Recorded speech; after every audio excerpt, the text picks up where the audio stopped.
Sir, പാകിസ്ഥാൻ്റെ ആണവായുധങ്ങളുടെ നിയന്ത്രണം അമേരിക്കയുടെ കയ്യിലാണ്.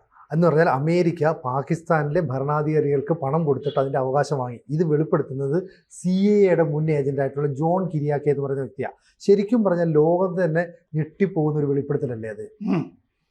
അതായത് ജോൺ കിരിയാക്കു എന്ന് പറയുന്ന ആളൊരു അഭിമുഖത്തിലാണ് ഇത് പറഞ്ഞിരിക്കുന്നത്. ഈ ജോൺ കിരിയാക്കു ഇതിനു മുമ്പ് ഓപ്പറേഷൻ സിന്ദൂർ സമയത്തും ആ കിരാന ഹില്ലിൽ കൊണ്ടുപോയി നമ്മൾ ബോംബിട്ടല്ലോ. ആ സമയത്ത് ഈ കിരാന ഹില്ലില് സത്യത്തിൽ ആ അണുബോംബുകളുടെയൊക്കെ അമേരിക്കയുടെ തന്നെ അണുബോംബുകളൊക്കെ പാകിസ്ഥാനിൽ സൂക്ഷിച്ചിരിക്കുന്നു. ആ സ്ഥലത്ത് കൊണ്ടുപോയിട്ടാണ് നമ്മൾ ബോംബിട്ടിരിക്കുന്നത്.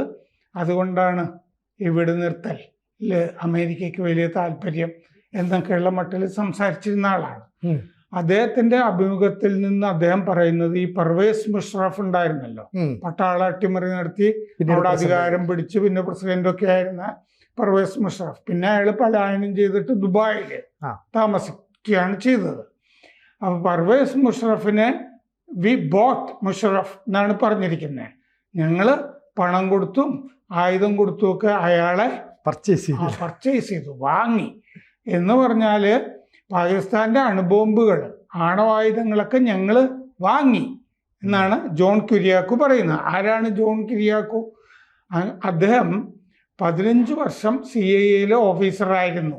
മാത്രമല്ല പാകിസ്ഥാനിൽ കുറേ വർഷങ്ങൾ CIA കൗണ്ടർ ടെററിസം ചീഫായിരുന്നു. ഭീകരതയ്ക്കെതിരെ പോരാടുന്ന CIA വിഭാഗത്തിൻ്റെ പാകിസ്ഥാനിലെ ചീഫ്.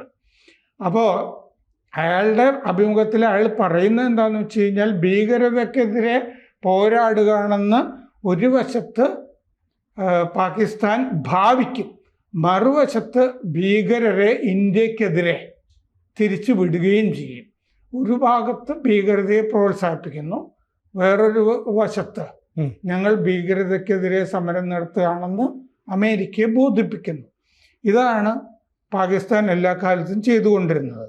അപ്പം മുഷറഫിന് പണവും മറ്റേ ആയുധങ്ങളും ഒക്കെ കൊടുത്തു കഴിഞ്ഞപ്പോൾ ഈ പാകിസ്ഥാന്റെ ആണവ നിയന്ത്രണം CIA ഏൽപ്പിച്ചു. അതാണ് ജോൺ കിരിയാക്കു വെളിപ്പെടുത്തുന്നത്.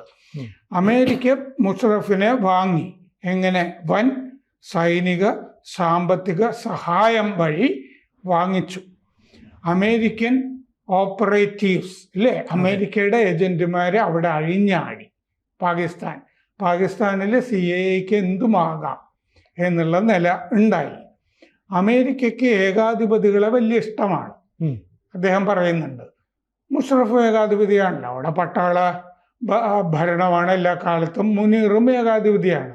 ഇപ്പോൾ ഷഹബാസ് ഷെരീഫ് മുനീറിന്റെ പാവയല്ലേ അവിടെ. അതുപോലെ യാഹ്യ ഖാൻ, അയ്യൂബ് ഖാന്റെ കാലം മുതൽ തുടങ്ങിയതല്ലേ.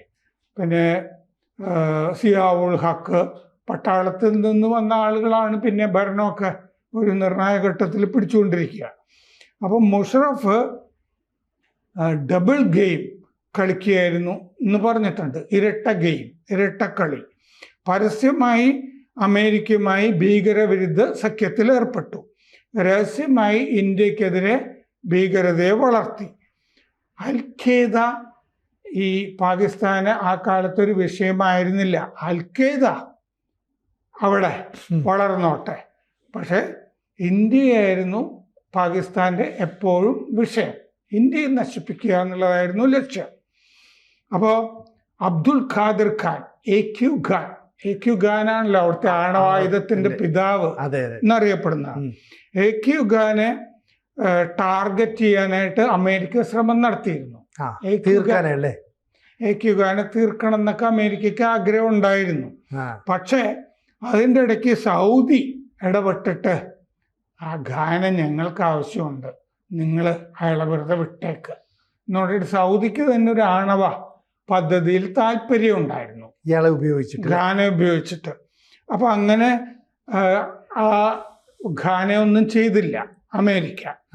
അപ്പോൾ ഈ ജോൺ കിരിയാക്കു പറയുന്നു, ഇസ്രായേൽ മാതൃകയിൽ ഇസ്രായേലി ആണവ ശാസ്ത്രജ്ഞന്മാരെയൊക്കെ ഇറാനിൽ തട്ടിക്കളയല്ലേ, ഇപ്പോഴും തട്ടിക്കളയുന്നുണ്ടായിരുന്നു. ആ മാതൃകയിൽ ഞങ്ങൾക്ക് ഖാനെ തട്ടിക്കളയാമായിരുന്നു എളുപ്പം അയാളുടെ ലൊക്കേഷൻ കണ്ടെത്താൻ പറ്റുമായിരുന്നു. പക്ഷെ സൗദിയെ പറഞ്ഞു ഞങ്ങൾക്ക് ഗാന വലിയ ഇഷ്ടമാണ്, വിട്ടേക്ക് എന്ന് പറഞ്ഞു. അതുകൊണ്ട് വിട്ടതാണ്. അപ്പോൾ CIA പിന്നെ ഇന്റർനാഷണൽ ആറ്റമിക് എനർജി ഏജൻസി ഉണ്ടല്ലോ, രാജ്യാന്തര ആണവ ഏജൻസി, അവരും ഖാനെ വെറുതെ വിടാനായിട്ട് നിർദ്ദേശിച്ചു അമേരിക്കയുടെ. അതെ, ഖാൻ എന്നിട്ട് വേറെ ചില അറബ് രാജ്യങ്ങൾക്കൊക്കെ സഹായം ചെയ്തതായിട്ട് പറയുന്നുണ്ടല്ലോ, ഇറാനോ സിറിയക്കോ ഒക്കെ. അത് തെറ്റായ നയമായിരുന്നു. ഇപ്പോൾ ഈ സൗദിയും പാകിസ്ഥാനും തമ്മിലൊരു കരാറുണ്ടായിട്ടില്ലേ, അതുപോലെ എല്ലാ കാലത്തും സൗദിയും പാകിസ്ഥാനും തമ്മിൽ ഒരു ചങ്ങാത്തം ഉണ്ടായിരുന്നു. അതുകൊണ്ട് പറ്റിപ്പോയതാണ് ഇയാൾ പറഞ്ഞിട്ടുണ്ട്. അമേരിക്കൻ നയം എന്ന് പറയുന്നത് സെലക്റ്റീവ്ലി മോറൽ ഇയാൾ പറഞ്ഞു. ചില സ്ഥലങ്ങളിലൊക്കെ ധാർമ്മികത, ചില കാര്യങ്ങളിലൊക്കെ അധാർമികത, ഇങ്ങനെ പോകുന്നത് ആണ് അത്. സൗദിയുടെ എണ്ണ ഞങ്ങൾ വാങ്ങിക്കും, ഞങ്ങളുടെ ആയുധം അവരും. അപ്പൊ പിന്നെ അതിൽ മോറലായിട്ടൊന്നുമില്ലല്ലോ. നിങ്ങൾ ഞങ്ങളെ സംരക്ഷിക്കാനായിട്ട് അമേരിക്കയോട് സൗദി പറയാണ്, നിങ്ങൾ ഞങ്ങളെ സംരക്ഷിക്കാനായിട്ട് ഞങ്ങൾ അങ്ങോട്ട് കാശ് തരുന്നു എന്ന് പറഞ്ഞാൽ പെയ്ഡ് ഹെൽപ്പ്. അതാണ് സൗദി നടത്തുന്നത്. സൗദിയിൽ അമേരിക്കക്ക് താവളം ഉണ്ടല്ലോ, സൗദി അമേരിക്കയെ സംരക്ഷിക്കുന്നു, പക്ഷെ കാശ് മേടിച്ചിട്ടാണ്. ആ താവളത്തിന്റെയും ഭടന്മാരുടെ ഒക്കെ ഇപ്പൊ ജപ്പാനിലെ അമേരിക്കൻ സേന ഉണ്ടല്ലോ, ജപ്പാനിലെ പൈസ കൊടുക്കുന്നത് ഓരോ കൊല്ലവും കൂട്ടി ചോദിക്കുകയും ചെയ്യും ജപ്പാനോട് അമേരിക്ക പൈസ. അപ്പോൾ Saudi, China, India, Saudi Arabia മാറുന്നു, ചൈന മാറുന്നു, ഇന്ത്യ മാറുന്നു. സൗദിയും ഈ ഡോളർ കച്ചവടം വേണ്ടാന്ന് വെച്ചല്ലോ, എണ്ണയ്ക്ക് ഡോളർ തന്നെ വേണമെന്ന് കഴിഞ്ഞ കൊല്ലം വരെ നിർബന്ധം ഉണ്ടായിരുന്നു. ഇപ്പൊ നിർബന്ധമില്ല. അപ്പൊ സൗദിയും ചൈനയും ഇന്ത്യയും മാറുന്നതോടുകൂടി ലോകം മാറുന്നു. ഇതാണ് അദ്ദേഹം പറയുന്നത്. അമേരിക്ക ശരിക്കും ഒരു എണ്ണക്കടലിന്റെ മുകളിലാണ് നിൽക്കുന്നത്. അപ്പൊ സൗദി അമേരിക്കക്ക് ഇനി ആവശ്യമില്ല. അപ്പോൾ സൗദിക്ക് ഇനി വേണ്ടത് അമേരിക്കയല്ല, ചൈനയെയും ഇന്ത്യയുമാണ്. അതുകൊണ്ടാണ് ഈ ലോകത്ത് വലിയ മാറ്റങ്ങൾ, ജിയോ പൊളിറ്റിക്സിൽ വലിയ മാറ്റം വരുന്നു എന്ന് പറയുന്നത്. പിന്നെ ഇദ്ദേഹം വെളിപ്പെടുത്തിയിട്ടുള്ള ഒരു കാര്യം, ഈ ഒസാമ ബിൻ ലാദനെ പിടിച്ചു എന്നുള്ളൊരു ഘട്ടം വന്നപ്പോൾ ഒസാമ ബിൻ ലാദൻ CIA നിന്ന് സ്ത്രീ വേഷത്തിൽ രക്ഷപ്പെട്ടു എന്ന് വെളിപ്പെടുത്തിയിട്ടുണ്ട്. കാരണം തോറ, അഫ്ഗാനിസ്ഥാനിൽ തോറ ബോറ മലയില് ഒളിച്ചിരിക്കുകയാണ് ലാദൻ എന്ന് കണ്ടെത്തി. അപ്പൊ അൽഖേദക്കാരനായ, അതായത് ഒരു ദ്വിഭാഷി ആ കാലത്ത് CIA കൂടെ ഉണ്ടായിരുന്നു. പക്ഷെ സംഭവിച്ചത് എന്താന്ന് വെച്ച് കഴിഞ്ഞാൽ ഈ ദ്വിഭാഷി ശരിക്കും അൽഖേദക്കാരനായിരുന്നു. അയാൾ CIA ഉള്ളിലേക്ക് നുഴഞ്ഞു കയറിയതാണ്. അതവർക്ക് മനസ്സിലായില്ല. ആ ദ്വിഭാഷി പറഞ്ഞു പറ്റിച്ചു CIA. അതായത് ആ അൽഖേദക്കാരനായ ദ്വിഭാഷി സെപ്റ്റംബർ 11 ശേഷം ആണ് എങ്ങനെയും ലാദനെ പിടിക്കണം. ലാദനാണല്ലോ അതിന്റെ സൂത്രധാരൻ.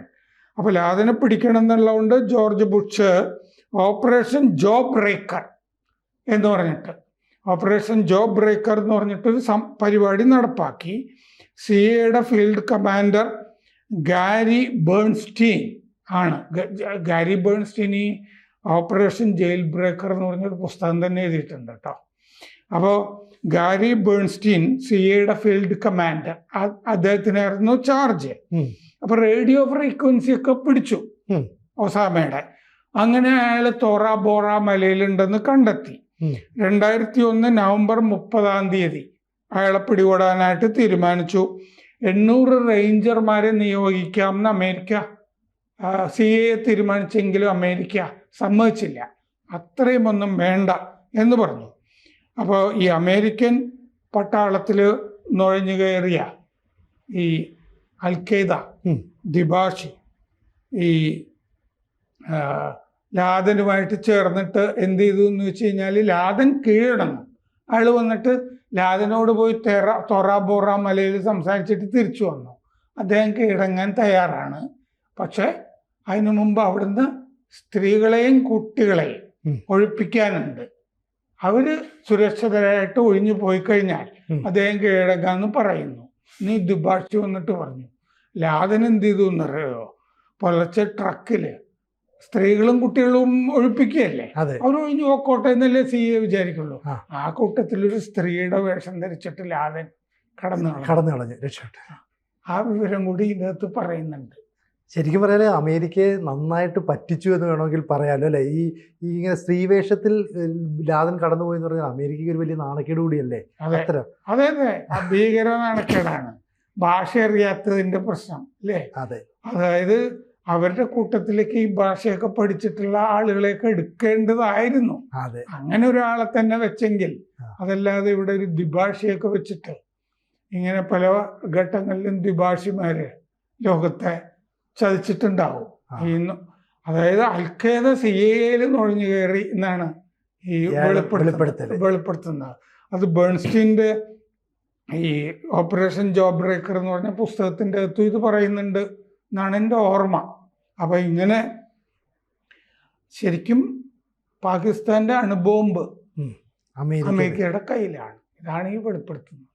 കൂടുതൽ വാർത്തകളും വിശേഷങ്ങളും നിങ്ങളിലേക്ക് എത്താൻ ABC മലയാളം സബ്സ്ക്രൈബ് ചെയ്യുക, ബെൽ ബട്ടണും അമർത്തുക.